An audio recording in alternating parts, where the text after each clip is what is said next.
Alright guys, in this video I'm going to show you the third method of how you can get like historical digital asset data or cryptocurrency data. And we're going to use Alpha Vantage. If you don't know what Alpha Vantage is, you can simply go to their website and see what they say about themselves. So they provide stock market API, right? And it's pretty, so they provide external, like they provide data for technical indicators and economic indicators. So if you want to get this data, probably you have to register, and they have different packages. So they claim that this is what they say, they are partners with all these institutions. And I like them because they give a clear link to their API, and you can see like stock API. They give intraday data. Premium means you have to buy, right? And then you have ticker search, and then you can go fundamental data. So they pretty much lay out what kind of data they have and which is trending means this is popular, right? So you can see like for indicators, you can see like Bollinger Bands is very popular, and premium CCI is premium, RSI premium. You can see like they provide all that data, right? So and then they give like their API request, right? They give like the request API parameters that you can request. This is how they give it, and then they give an example which language you're using. You see, if you're using Python, you can simply import this and print the data. So the data is not going to be in a data frame, but you can convert it to a pandas data frame if you're using Node.js, PHP, or other languages. So they provide an example of how you can extract data from there, right? So, and then they have their documentation is pretty, like they don't give directly how to get data in a data frame in Python, but I think there's a wrapper. So here we have a Python wrapper for Alpha Vantage API. So I don't think this is provided by Alpha Vantage, because you can see the GitHub account is you see it's a master student, that maybe this is a side project that he decided to do this.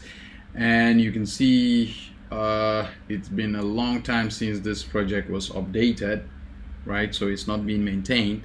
So if there are changes in the Alpha Vantage API, maybe this will not cover it, and so we'll prefer to use the Alpha Vantage request URL directly.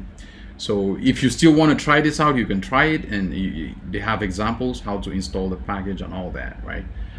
All right, so let's go back to our notebook and see how we can use Alpha Vantage. And to use Alpha Vantage, you probably need an API key, right? You need to register, get an API key.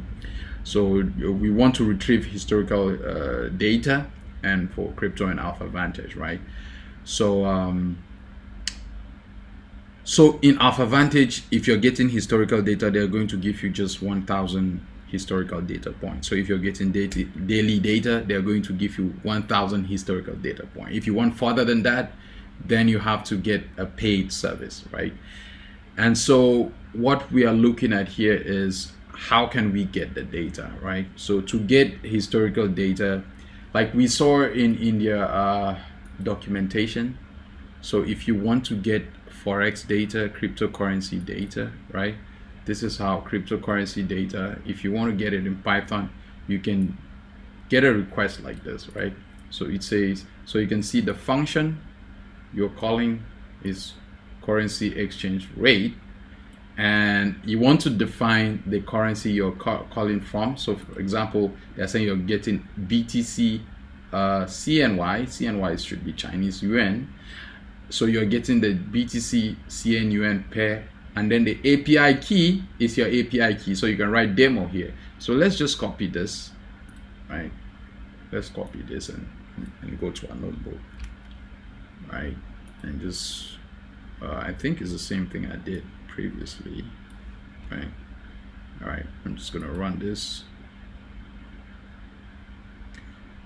And you can see, so when I run it, I get, yeah, I get like the data in JSON format, right? You can see the data is in JSON format. So actually in Python, this JSON format, we call it a dictionary, right? It's a dictionary. And so we can convert this dictionary into a data frame, a pandas data frame, which is what we saw previously, right? A pandas data frame is something like this. So we need to convert this to a pandas data frame. And so we don't, so here we can see, like, we get our currency pair data, last refreshed, it gives you time zone, bid price. So you can see it's actually a little bit more extensive and more information rich, right, than the others that we've already seen. And so if you want to get data for maybe historical data, so we just have to enter output size here and we add full, right? So remember, digital, so we want to get digital currency daily, right? So if we want to get daily data, we get digital currency. Our function is going to be, so remember here, we're going to give our function digital currency daily, and our symbol BTC, our market is Chinese yuan, and we are going to give our API key. So you need to create an API key, or you can just write here demo, right? Yeah, or you can write here demo. Let me see if demo is gonna work. Let me see. Let me just write here demo, and then I comment this, and then I'm gonna run it. So what it says is PD data frame from dict. So here we want to, so there's an error here. This is because we want to convert the data from a dictionary to a pandas data frame. It looks like there's a problem. So let's see what might be the problem. Let me see. Let me comment this and just print the data and see.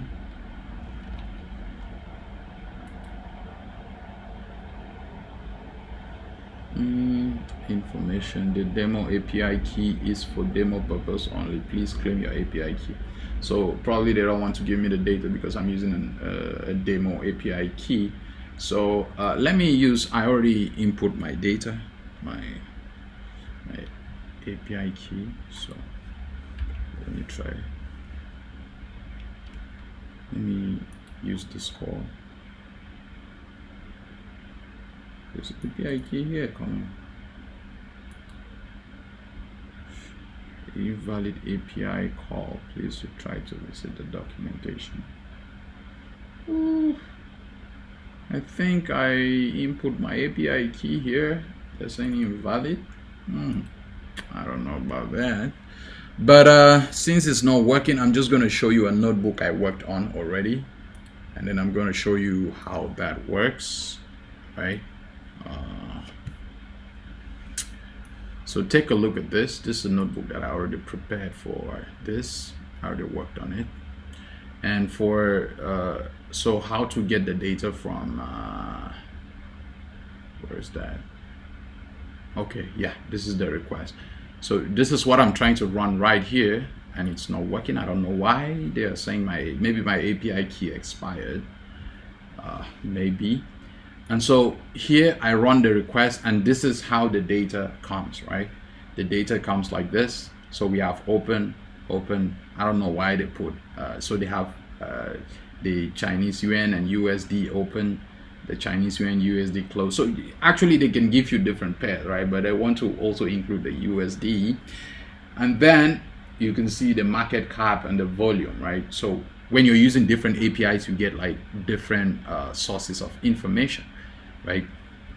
And so actually I wrote an extensive function. So I've done extensive work on using this API before, and I wrote a function to get and clean the data, right? So this function that I wrote, actually it gets the digital asset data and then it cleans it, you know, like instead of getting like all this open CNY, and I convert it to date, open, high, low, close, volume, cap, and pair, right? So I save it down there. So I wrote this function to do that for me, and then so that I can save the data into environment, right? So when I get the data now, I can save it to my data file. Yeah. So basically that's it. I don't know why. I really don't know why this is not working right now. Maybe my API key has expired. I don't know for sure. Maybe I can run it here. Let me run it here and see. Oh no, I can expose my API key, right? Let me run it here and see.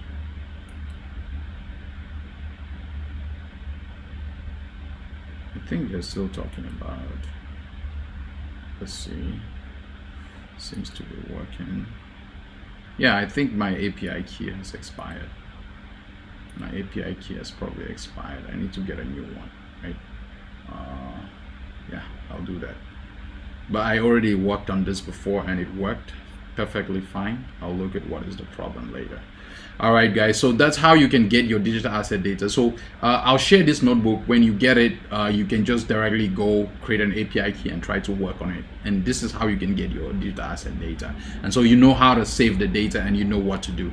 All right, guys, cheers. See you in the next video.